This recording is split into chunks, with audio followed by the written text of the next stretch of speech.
I would like us to pray first, and then reason why, and I want to ask for his blessings to be given to all of us as we study the seasons of life set before us.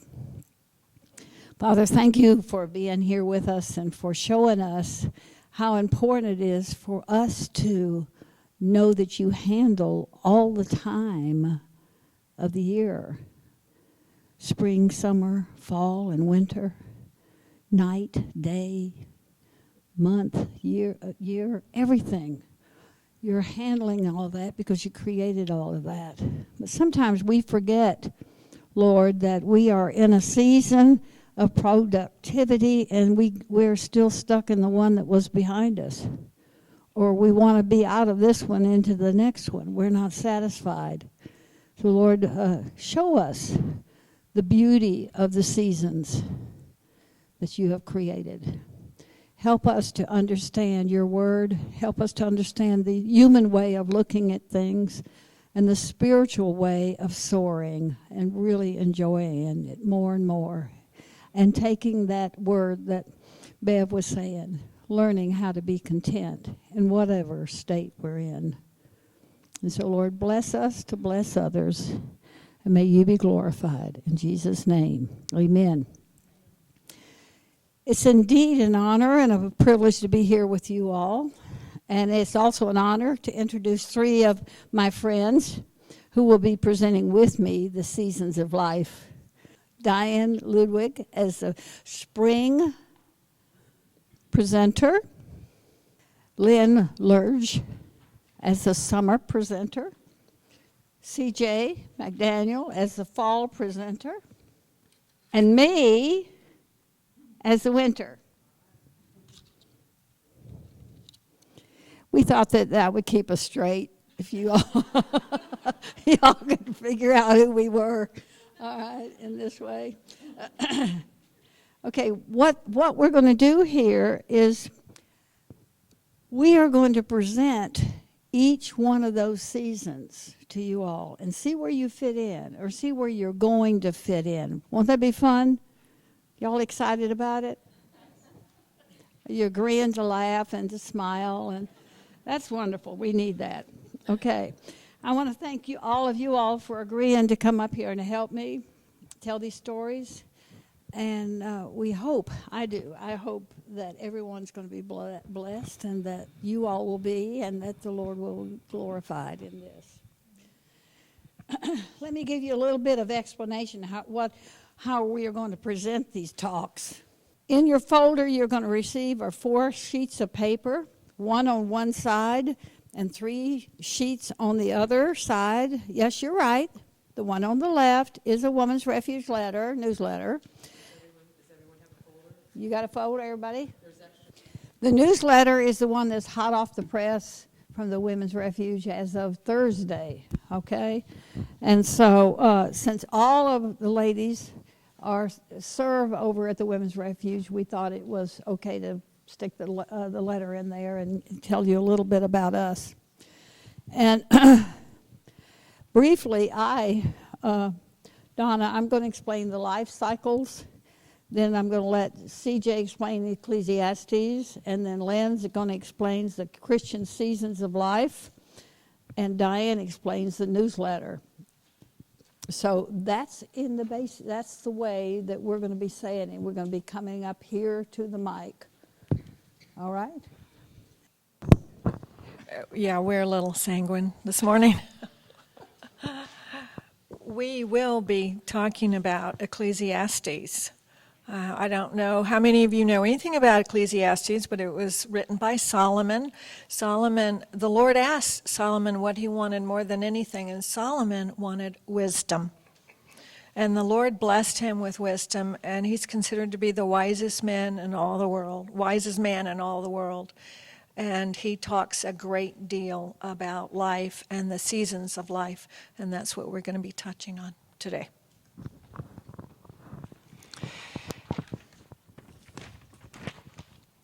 We are also going to be talking about the season in a Christian woman's life.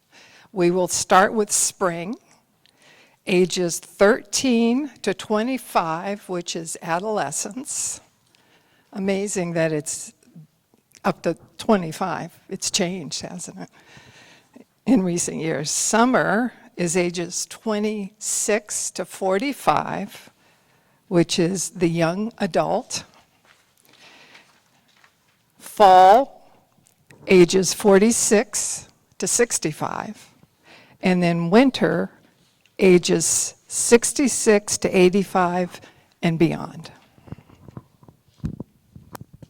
And just a brief message about our newsletter in your packet. This is a great way to stay up to date with everything that's happening at the Women's Refuge. And I'm just really pleased to note that Donna wrote the article on the front of our newsletter, and just singing praises of her husband. And I personally know how important that is to have that support as the executive director. And it was really heart-touching to read this. And of course, there's a lot of information on the back. So if you ever have any questions about the Women's Refuge or what's going on, just give us a call at our office. And keep informed with our newsletter. Thank you. I think it's going to be easier for me to hold this than try to speak like this.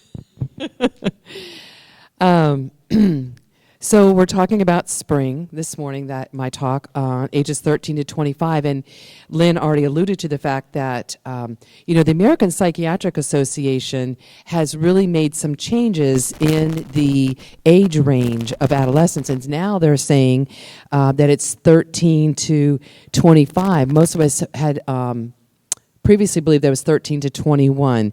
And, we know there's exceptions. I mean, there's some 13-year-olds that are emotionally far more mature than that, and there's some 25-year-olds that are as only mature as 16. But we're looking at those ages as adolescents as defined there. The adolescents we're looking at today are most likely single, however, going through some major changes in their life, particularly as she deals with her dependency or independency, but particularly with her physical, mental, social, and especially spiritual changes. With life changes such as start of high school or college or even marriage or start of a new career, this woman is trying out her wings in this world, and she's deciding by her actions what she will become or who she will become. And for the Christian woman, it is vitally important for her to stay rooted in the Word of God and not be anxious about what the future holds. When I first read about adolescence from 13 to 25, it's defined as changes versus confusion, and it really spoke to me because most of my teenage years and in my early 20s was a very confusing time for me, and I would believe that it has for many of you as well. Ecclesiastes, we were encouraged to find a verse or several verses in Ecclesiastes that would help us with our talk. And Ecclesiastes verse 4, a time to tear and a time to mend, is what spoke to me. Being the third child in a family of 6, I was really the first rebellious one once I hit the teenage years. And up to my 14th birthday, I was pretty compliant. I was a good girl. I had a small group of friends. But once I hit high school, I got caught up in the wrong crowd. Not knowing where my place to fit in for the next 3 years, I was all over the place. I was a cheerleader. I was active in sports. But I also roamed that darker underworld looking for acceptance in both worlds. I enjoyed both parts. I liked portraying that little spunky cheerleader and that go for the gusto softball player. But I also, had a devil-may-care attitude as that person that was willing to experiment with drugs, willing to try anything that might get me that high that I desired. I was also willing to degrade myself by partying with people who, like me, were really only looking to see what benefit it would get me. What could I get out of that? Whether it was drugs, love, or acceptance. And the darker side eventually won, and I gave up maintaining that obedient daughter facade. 1 Corinthians 15, verse 33 says, "Do not be deceived. Evil company corrupts good character." During this time, I put my parents through hell. They truly were at wit's end, but tried to maintain some control on this defiant daughter. Plus, they had 5 other children to raise. And at one time, we had 5 teenagers living at home, with the youngest being 12. So you could almost say there were 6 of us teens. My relationship with my parents was torn. Trust in me was lost, and it was a weary, difficult time for us. I begged my parents to leave high school at 16, the end of my junior year, and just get my GED and be done with it. And they didn't go for that. And then at 17, I couldn't wait to leave home. So that's the tearing in Ecclesiastes that I relate to. I tore their hearts in two, and I tore our relationship apart. In the tides of life in Ecclesiastes, it talks about an ebbing and a flowing, a waxing and a waning. The sun will set and the sun will rise. The clearest skies will be clouded, but eventually even the most clouded skies will clear up. At some point in my life, I had had enough of the gray skies. I'd had enough of the hopelessness of my lifestyle, the wasted years, and the sadness of losing the trust of my parents. I'm still unsure of the one thing that made me turn the corner. I wish I could share it with you, but perhaps looking back, it was a combination of a lot of things over a period of time. And now it was my time to mend. Mending of my relationships, mending of my self-esteem, mending of my identity. And now at the age of 25, I'd been married and divorced, graduated from a technical school and had a degree, and I was finally starting on the path to becoming a responsible, there's a word, responsible, adult, and I was carving out a living and was hopeful for a brighter future. But I just wanted to say and encourage each one of you, whether you have grandchildren or children, to continue praying for them. Because even though I was raised in the church, at this point in my life, I had turned my back on religion, and I still not had given my heart to the Lord fully. So I want to encourage each of you to continue praying for your children and grandchildren. Jeremiah 29:11, "For I know the plans I have for you, declares the Lord, plans to prosper you and not to harm you, plans to give you a hope and a future." Thank you. Summer, summer. Ages 26 to 45, young adult. This stage we've also defined as challenges versus conformance. A mother with young children in the home, constantly giving physical strength to her children and husband.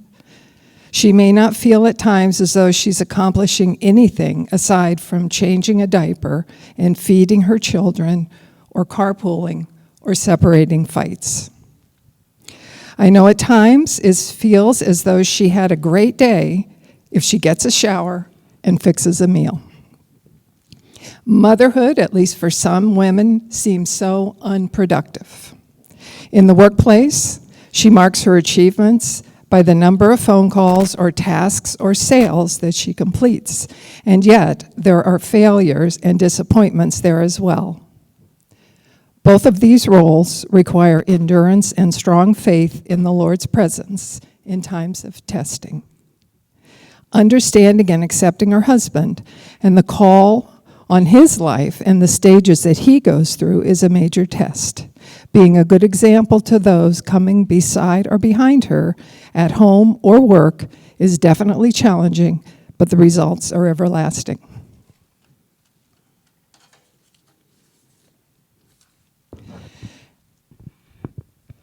At age 26, Bill and I had our first child, a daughter, Stacy, who was born on Father's Day, 6 weeks early, weighing a whopping 5 pounds. 2.5 years later, we had our second daughter, Stephanie, our strong-willed child, who would get up in the morning and say, "I'm grumpy." And then proceed to say, "You're not the boss of me." Well, then a few years later, our son Scott was born, and Bill and I were officially outnumbered. We had already moved 5 times by then, and my husband had a long commute, like an hour commute, and was working very long hours, establishing his career as an engineer, and trying to juggle family and work was a challenge for him. It was the middle of winter. We were living in New Jersey. We were renting a broken down, an old house filled with broken down antiques, waiting for our new house to be built, which was now 4 months overdue. So as a young mom, I was feeling overwhelmed, lonely, and isolated. So when a friend from church invited my husband and I to a marriage conference, we jumped at the chance to have a weekend away. Little did I know, during the conference, the last day of the conference, during a communion service, that the Lord would call me into a relationship with himself through faith in Jesus Christ. I responded with my whole heart and found myself in a spiritual mismatch. Well, I started on a quest to win my husband to the Lord. In the early days of my newfound faith, I did everything I could think of to save Bill. I wanted to create the moment. I talked him into going to church with me, joining a small group, but what I mainly created was a lot of stress in my marriage. I felt lonely. I would go to church to be with like-minded Christians, but there I felt incomplete. Because I thought, if two are supposed to be one flesh, what am I doing here alone, by myself? And I thought, how can the person that I love most on earth not share the most important part of my life? I wanted to experience the same communion with my husband that I did with my Christian friends. I also was fearful. I thought, what if I say something or do something and it turns him away from the Lord forever? What if he sees sin in me? What if he's in a horrible accident and he dies without Christ? And what about my children?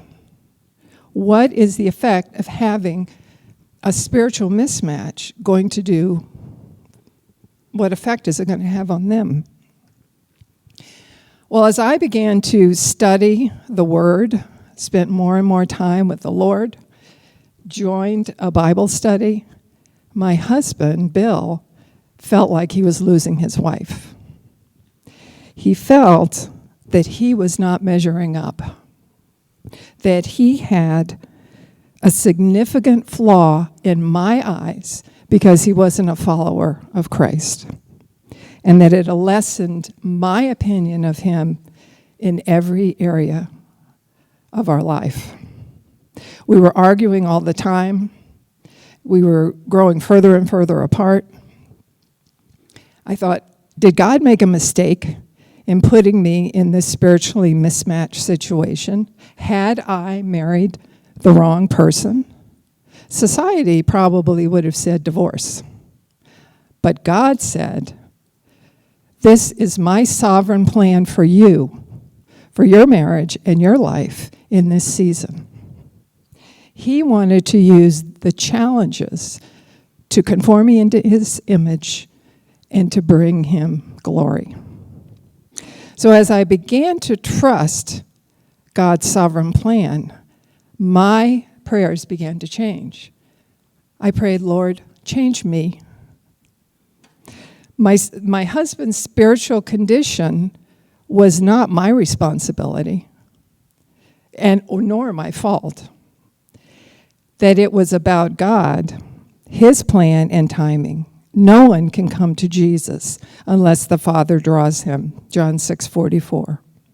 I began to relinquish the need to control what I was not in control of anyway. And I realized it was my responsibility to respect my husband.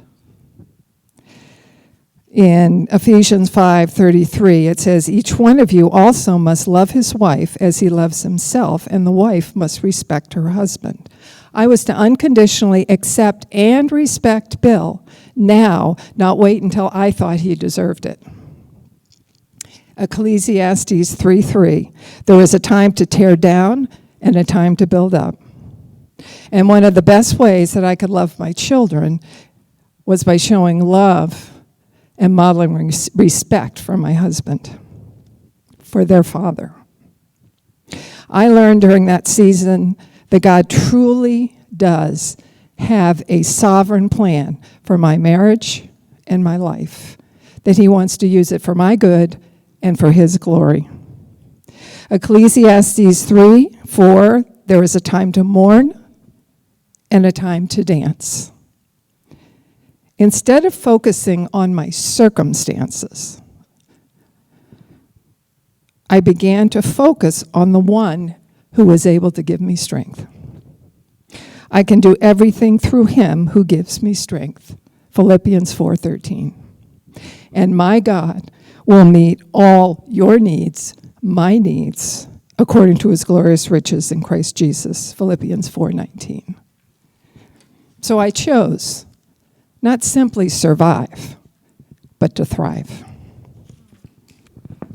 I am Fall, ages 46 through 65. This stage we have defined as completed versus crisis. Did you get this little handout?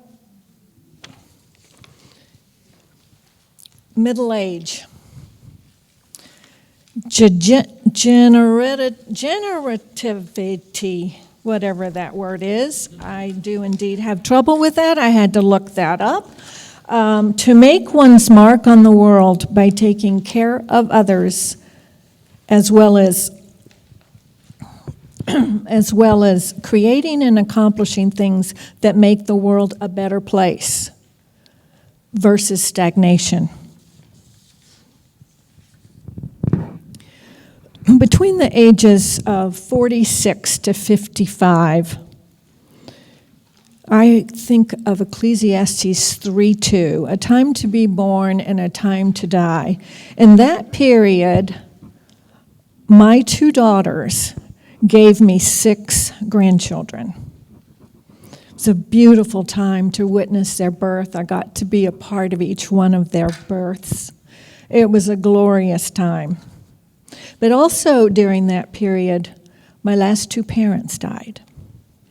And I was also a part of rendering caregiving for them, being immersed in that and helping making decisions for them that latter stage of their life. And I welcomed it. I welcomed it from my heart to be a part of my family. But then comes the period of 55 years, and they're all out there. My daughters and their families are thriving and moving along, and now the youngest at this time just turned 16, and what do I do? I'm not a part of their lives anymore. My parents are gone. I'm in the ministry with my husband, but I just felt like an appendage.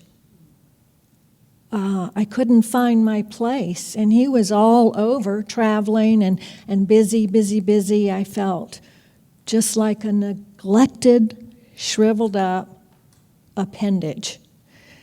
Many, many times I had sought counsel. How do I go forward from here? I tried to apply the word and what the word says about being a good wife and coming alongside of him.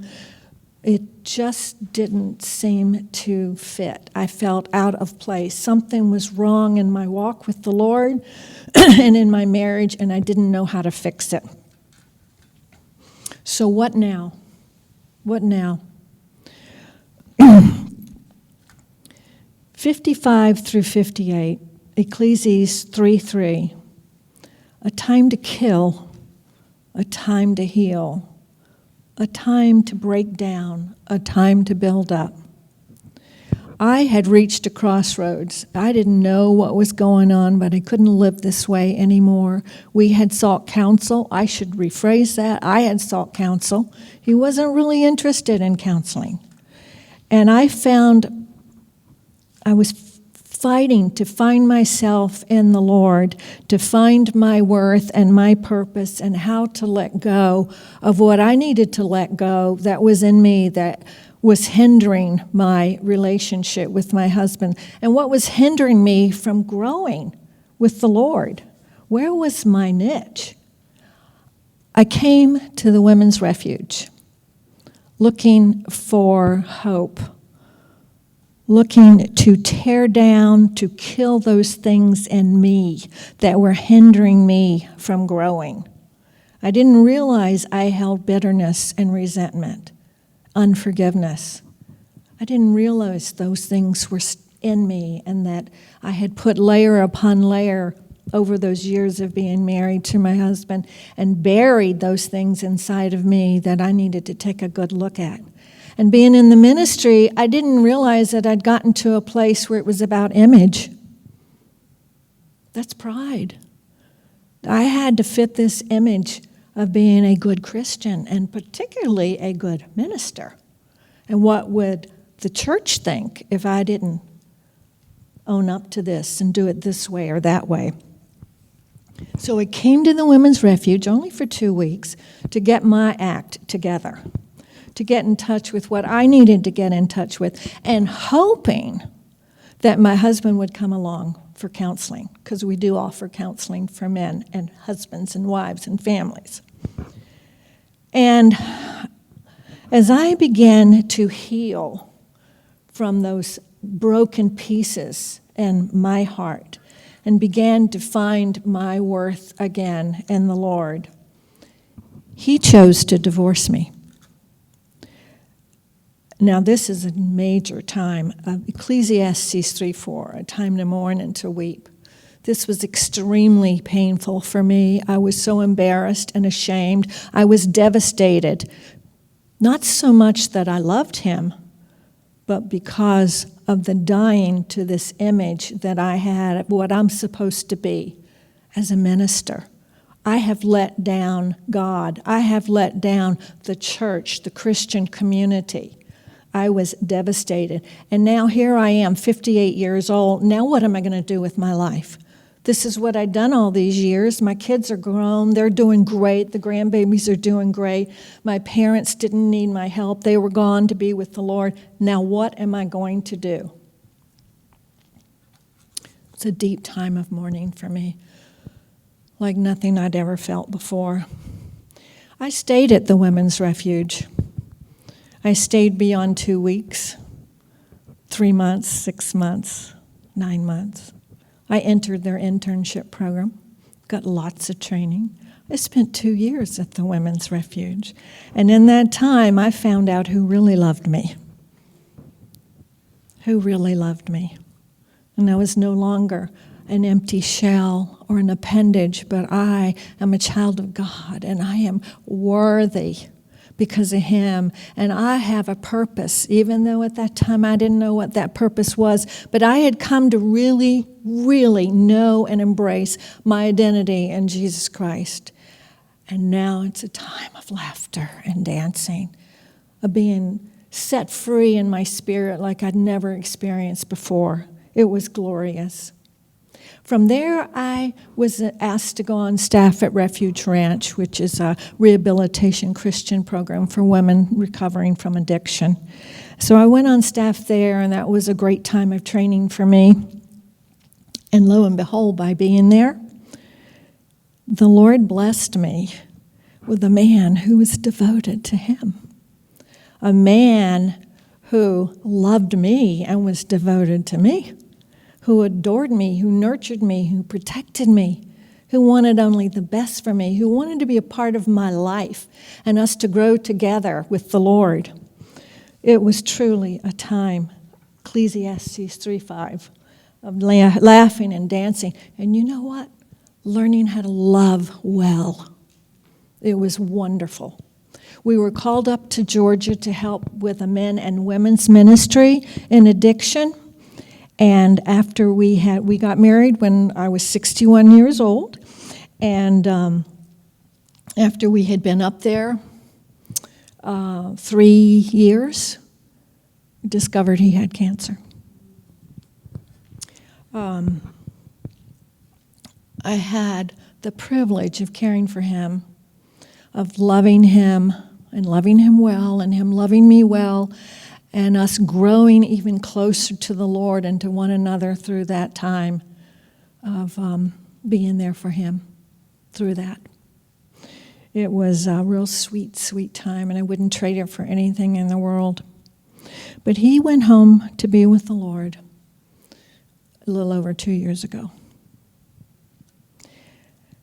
And I mourned again.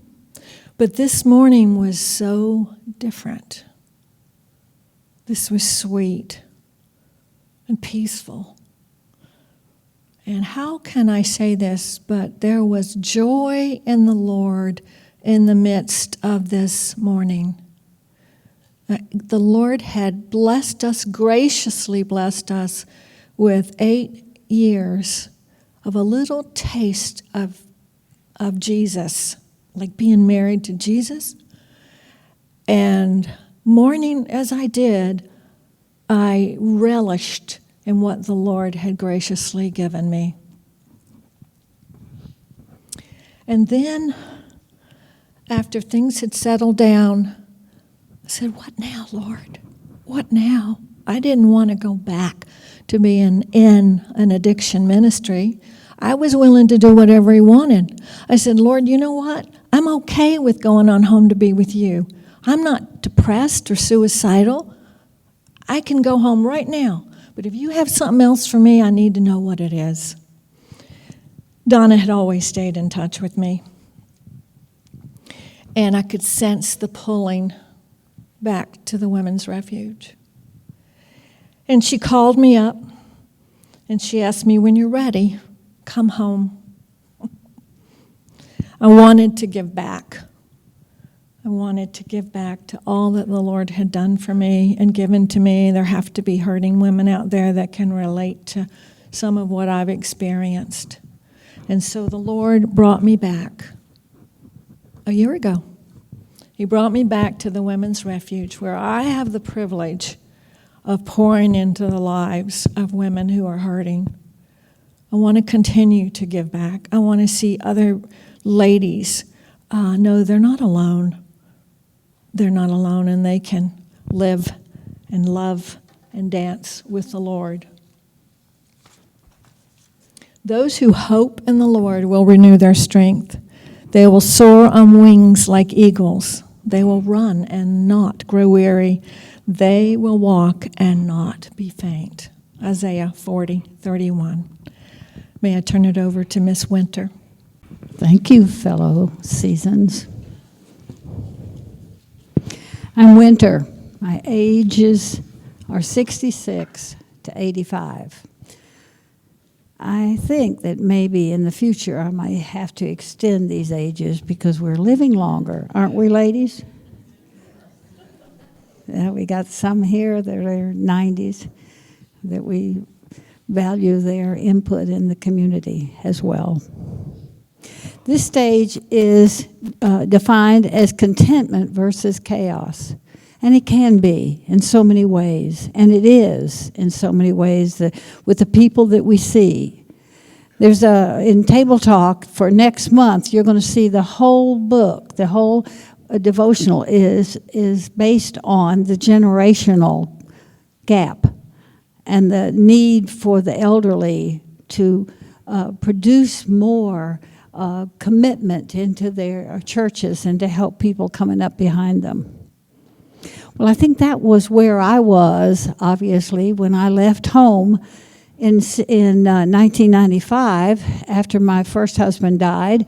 I was 59, and I thought I had finished all the stages that you had to go through being a psych nurse.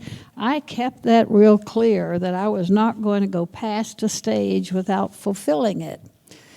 In this Erickson stages here, it is known in the psychological fields where I worked that you must complete this, like the basic trust versus the mistrust, or if you go on to the next one under toddler and you do not do the first one, then you're going to have a very difficult time with the second one and the third one and the fourth one. This is man's input. I think it's necessary for us to show the development of mankind, and I've learned a lot by working in so many years in the hospital and with teenagers also. But this isn't the whole story. This isn't the whole story of mankind, obviously. This is the flesh, and it does pay to teach your children what those things are that are out in front of them, and to help them go through these stages. And as you see, the middle age, the young adult, and then the middle age, and then the older adult where I am. My daughter wanted me to bring my cane. I didn't. But this last one is the ego integrity versus despair. I have seen in my walk of faith many older people in despair. In this culture right now, so much respect has been lost for the elderly. They're made fun of, they're disregarded, they're dismissed, and unless you're assertive like I am, they're hurt. But something happened in me when I became a Christian at age 33, and I was in the summer stage. I was a terrible teenager. I was a very rebellious summer person until I got saved at 33. But the Lord was with me, and I thought that I manufactured the word perseverance. In fact, I'd already decided that was going to be on my epitaph, that I did. She persevered. I was a little bit disappointed when I found out that God gave it to me. But coming into the fall like I did and becoming a widow at 53 to a husband that I had for 36 years. I got married when I was 17. And he died at the beach in Topsail Island with a massive heart attack. And I did CPR on him. My life was not over. Even though all my children were gone and I already had started having grandchildren, I had my first child at 18, so you can imagine how many years had gone by. And I was head nurse in psych field, so I had a good job, had my house paid for, had a great church. Christ Covenant in Charlotte was my church. Harry Reeder, if you know him, he and I had great battles together. Fun ones. And I left. I left after a time of mourning and headed out towards Romania. Okay? I was not through living. I was not through serving. I was not through learning. And I wanted to go somewhere away from where I had been. And I headed down to Florida, met up with my friend Barbara. She and I had been friends that met at Wycliffe, Bible translator. and she's just a tad older than I am, so I considered her my semi-mentor. So she begged me to stay there for a little bit and help counsel some people here in Vero Beach, and so I said, okay, I will, okay?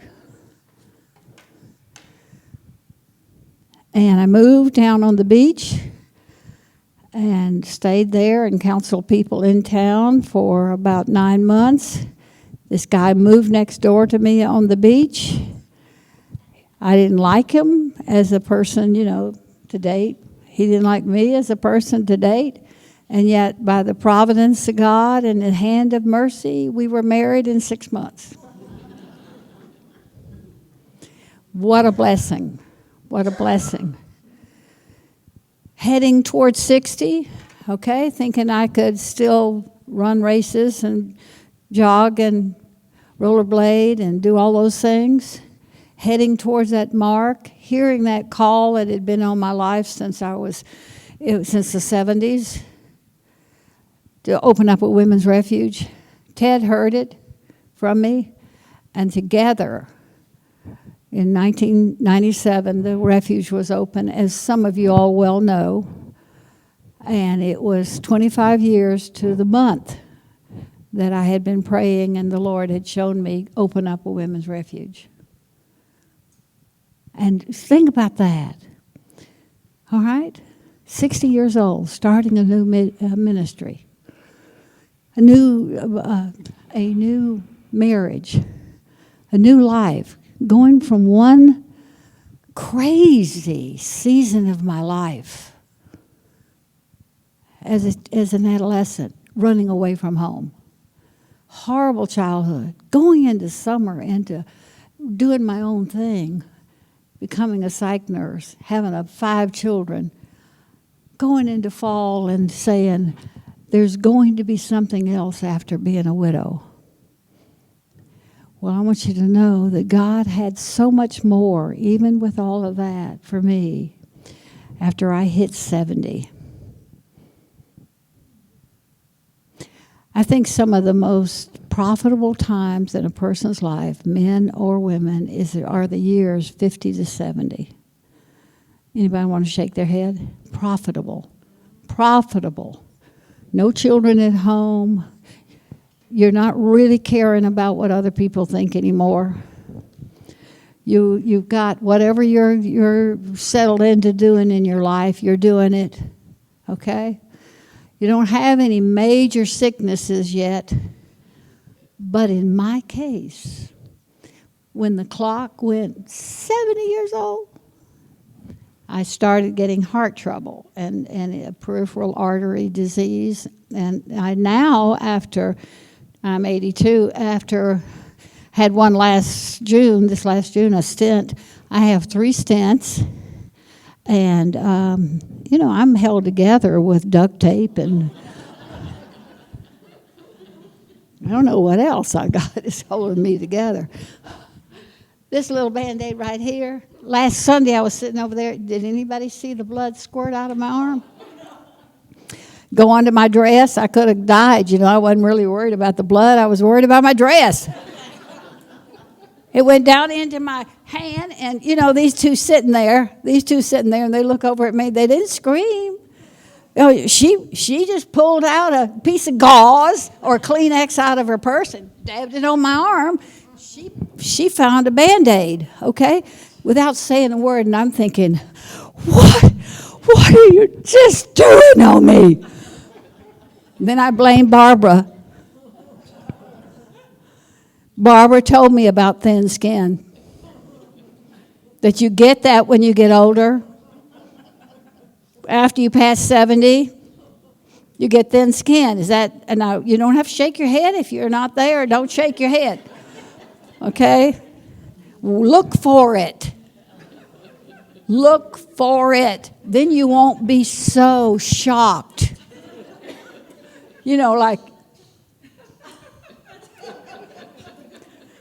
I had to keep that Band-Aid on, and then I've had them. They wanted to doctor me at work, the refuge. put on some more Band-Aids and stuff, and you're not putting anything on there. I want y'all to know that when you get older, like in my place, people start taking care of you. They do, don't they? Those of you all that are there, okay? And then you're blonde, they're going to take care of you twice. But this stopped bleeding Thursday.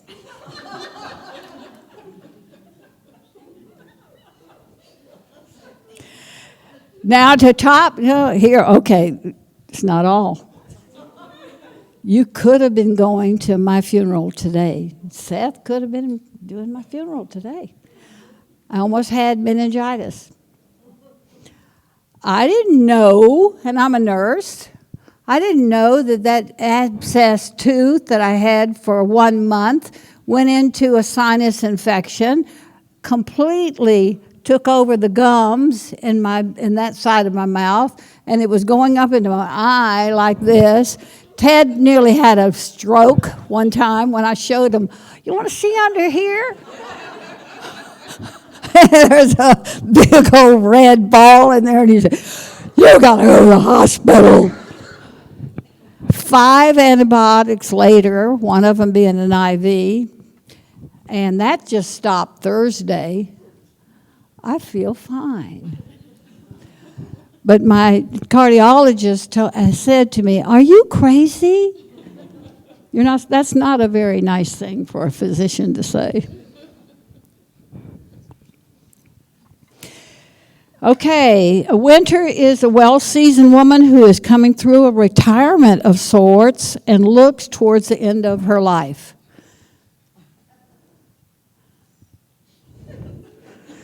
One thing that she is truly thankful for is that she has gone through menopause. Her children have grandchildren.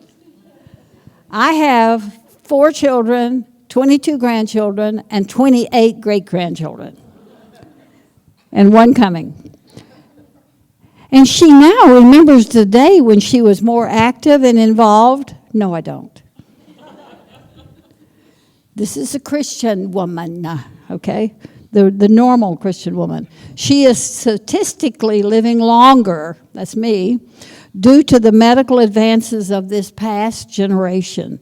Since she is not near as busy as she was in the past,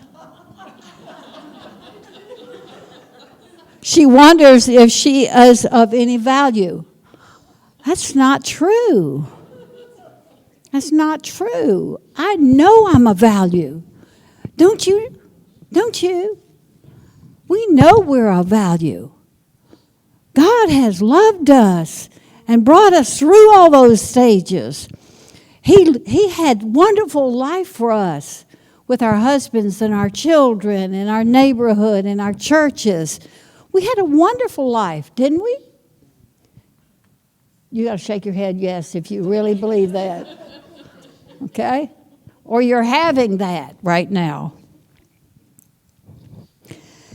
And she wonders if any of it of value. I think everything's valuable. Unfortunately, this is true, our society has taken away the value of our seniors. Do you all stand up for yourself whenever you're mistreated or devalued? Raise your hand if you do. I was hoping I would have more than 2.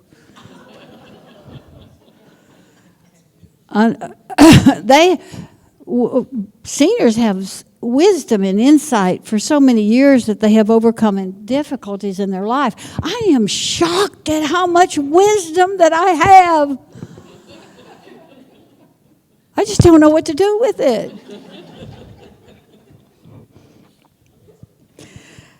Elder women, you like that word? Elder women are perfect mentors for the young women coming up behind them, only if they are respected. It's kind of hard to be a mentor of someone that looks at you and says, what do you know? Or, that's old stuff. Or, I know all that already. What if you have that? That's what's out there. Now, We are blessed to have grandparents living, and although they're not as active, who can continue to pray for their families and speak into their lives. One time I want to tell you something that maybe some of you all are looking at right now. Do you have any children that have grandchildren yet? Raise your hand. Okay. Otherwise, some of you all are going to have that soon. So where you have great-grandchildren now. Okay. I went to a park where my oldest daughter was there with her 9 children and her grandchildren and me. And we were there in the park, and being a dowager and being somebody, my role, I had competition. My oldest daughter. And it came like a beautiful sight from God. Give up. And I relinquished the title and gave it to my daughter and let her be the boss, in charge, the matriarch. And I sat there and let people wait on me.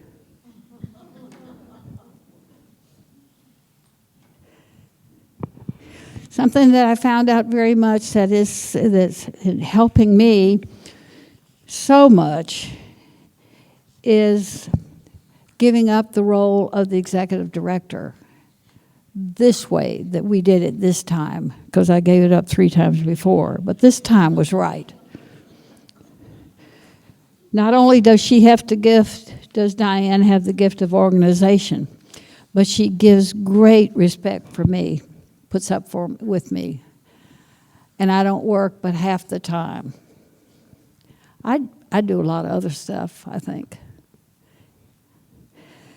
But right now in my season, I would like to say that there is a time for everything and a season for every activity under the heavens. There is a time to be born. And even though my mother tried to abort me and never, I have to tell you all that, she never acknowledged that she loved me. Never. Her whole life. And there's a time to die. And I'm not afraid of dying. In fact, I look forward to dying. But I like staying here too.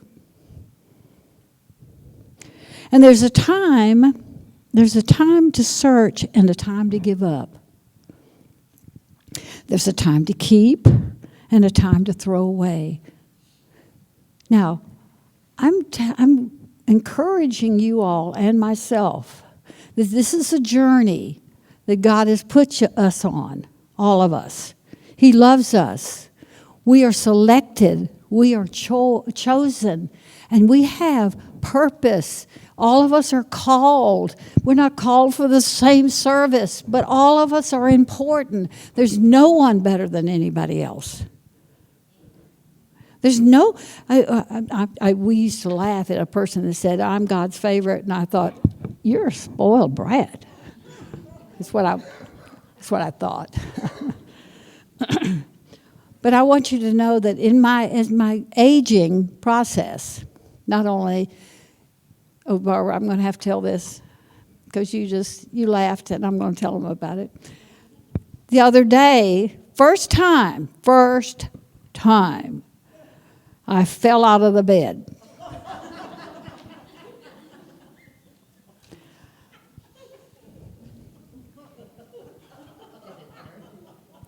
I hurt my arm. Big old bruise here. Y'all, if I had osteoporosis, I'd be dead, wouldn't I? I fell out of the bed. Ted, what happened? What did you do? No. I started to joke and tell him, you kicked me out of bed, but I didn't. I fell. So I felt a little embarrassed. I thought, gee, this is like you were 100 years old. You fall out of the bed. It's not way up like this. It's down here. Okay. And I was just feeling a little bit down about this. So my semi-mentor told me, when I told her this, she laughed. Oh, she said, oh, I do it all the time. I said, what? I don't look forward to that. She said, you're sleeping too close to the edge. And I thought, gee, that's too easy. Okay, my daughter wanted me to take my cane here today, like I said. She even called Ted and told him to buy one for me. So I am going to use the cane with dignity. And if I have to use a wheelchair, I will do that too. But I want it motorized. I'm going to close. I know we probably ran over, didn't we? Not yet. This is what I wrote the other day. In a journal. Do y'all journal? Anybody journal in here like you used to when you were younger? Start it again. It's fabulous. Because you can now, when you get to be my age, you don't care what you say.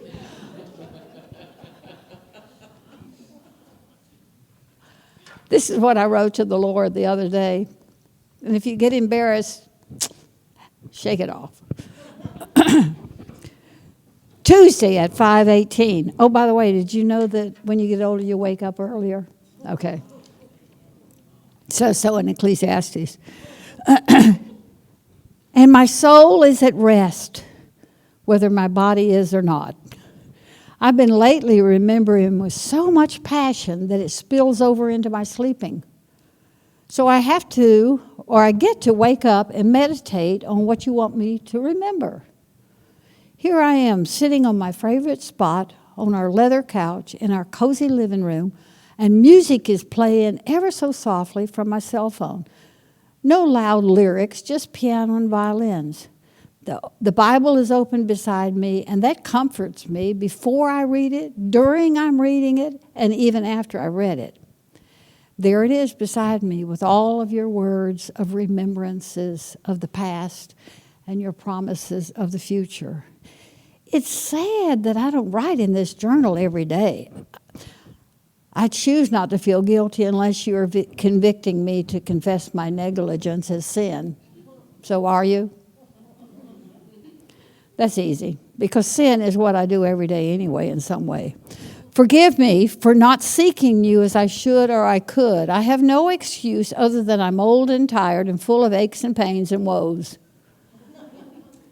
That covers them all. Nevertheless, there have been times of sweet fellowship with you like today. Here's where the forgiveness is best. Not only do I sense, but I feel your presence. But I know that you're here. Despite my feeble excuses, which I don't really need, you draw me so close that I want to hold my breath and close my eyes and somehow store this time in my remembrance safe place. Lord, your glory seems to shine brighter than the lamps on the tables, but I'm not really sure. Could be my eyes. It doesn't matter. I'll remember this moment, even if I can't explain it. December 16th, 1970, that's when I was saved. Memory confirms that I'll remember September the 10th, 2019, too. I adore you. Now, if you can come to this age at 82 and you're content with your life, count it all joy.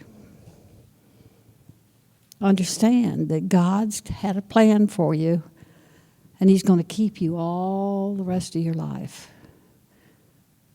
Quit worrying about what's happening. Quit outliving all of the bitterness is such a waste of time. Unforgiveness is really, it is so painful when you keep it in. It's sort of like that sore tooth I had. I was ready to yank it out. And so kindness towards yourself, towards others. Be a little more gentle. Don't expect too much.